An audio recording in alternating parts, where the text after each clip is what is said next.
عزیز و معزز بچوں، السلام علیکم۔ آج پھر سے ہم آپ کی درسی کتاب سے لیا گیا عنوان نیوٹن کا کارنامہ، اس سبق کا ہم مطالعہ کرنے جا رہے ہیں۔ تو پیارے بچوں، حسب دستور سب سے پہلے ہم اس اقتباس کو، ان سطور کو ہم بلند خوانی کے ساتھ پڑھیں گے اور بعد میں ہم آسان لفظوں میں انہیں سمجھنے کی کوشش کریں گے، ٹھیک ہے نا بچوں؟ تو پیارے بچوں، آپ اپنی درسی کتاب کا صفحہ نمبر جو ہے 81 کھولیں گے اور دھیان سے توجہ فرمائیں گے۔ تو آئیے بچوں، ہم بلند خوانی کی سے اس کی شروعات کرتے ہیں، ٹھیک ہے بچوں؟ پیارے بچوں، نیوٹن کا کارنامہ آج کا جو ہمارا موضوع ہے، یہاں پہ پیارے بچوں 1642 میں نیوٹن اس دنیا میں وارد ہوئے، یعنی پیدا ہوئے، اور 1727 میں اس دنیا سے چلے گئے، یعنی چل بسے، ٹھیک ہے بچوں؟ اب اس دوران نیوٹن نے کون سے کارنامے انجام دیے، اس کا مختصر سا خلاصہ ہم اس جو سبق ہے آج کا، جو ہمارا عنوان ہے، جو ہمارا یہ نیوٹن کا کارنامہ ہے، اس میں پڑھنے جا رہے ہیں، ٹھیک ہے بچوں؟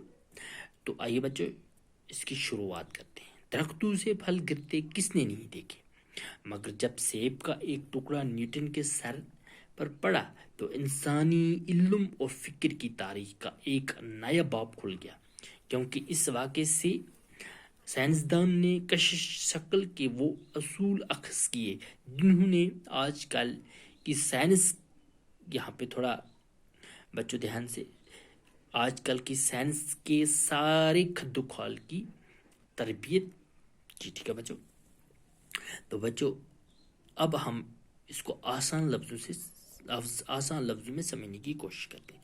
درختوں سے پھل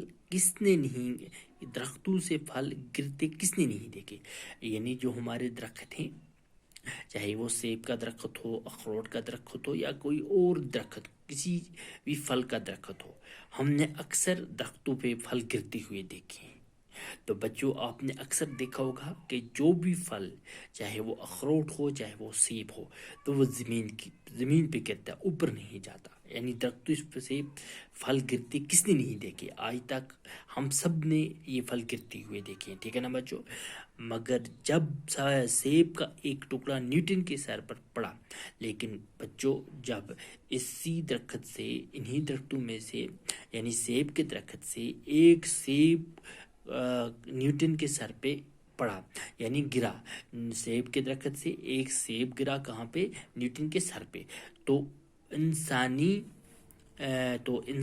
علم اور فکر کی تاریخ کا ایک نیا باب کھل گیا۔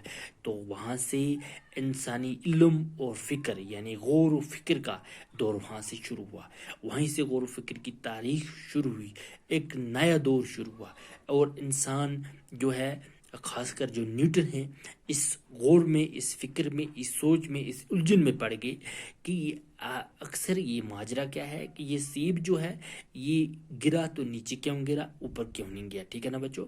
کیونکہ اس واقعے سے سائنسدان نے کشش شکل کے وہ اصول اخذ کیے، کیونکہ اس جو واقعہ اس سائنسدان کے ساتھ ہوا، سیب اس کے سر پہ جو گرا، اس کے سر پہ جو پڑا، تو اس سائنسدان نے اس سے کیا اخذ کیا، اس کون سے طریقے اخذ کیے، کون سے اصول اخذ کیے، کس طریقے کو اس نے پکڑا، کشش شکل کے طریقے کو، مطلب یہ کہ وہ کشش شکل کا مطلب ہے وہ کشش جس سے اجسام زمین کے مرکز کی طرف مائل ہوتے ہیں، ٹھیک ہے نا؟ یعنی کوئی بھی چیز اوپر نہ جائے، وہ نیچے کے لیے، تو اسے ہم کشش شکل کہتے ہیں، ٹھیک ہے بچوں؟ تو ان چیزوں کو، ان طریقوں کے نیوٹن نے اس سیب گرنے سے اس کو اخذ کیا، جنہوں نے آج کل کی سائنس کے سارے خد و خال کی تربیت کی، جن کی وجہ سے آج کل کی سائنس جو ہے، اس کو بہت زیادہ مدد ملی، کس میں؟ کیونکہ اس کے لیے ایک نقوش تھے، خد و خال تھے، اس کی تربیت کے لیے بہت ضروری تھے۔ تو آج کل کی سائنس سائنس جو ہے اس کو خد و خال کہاں سے ملے؟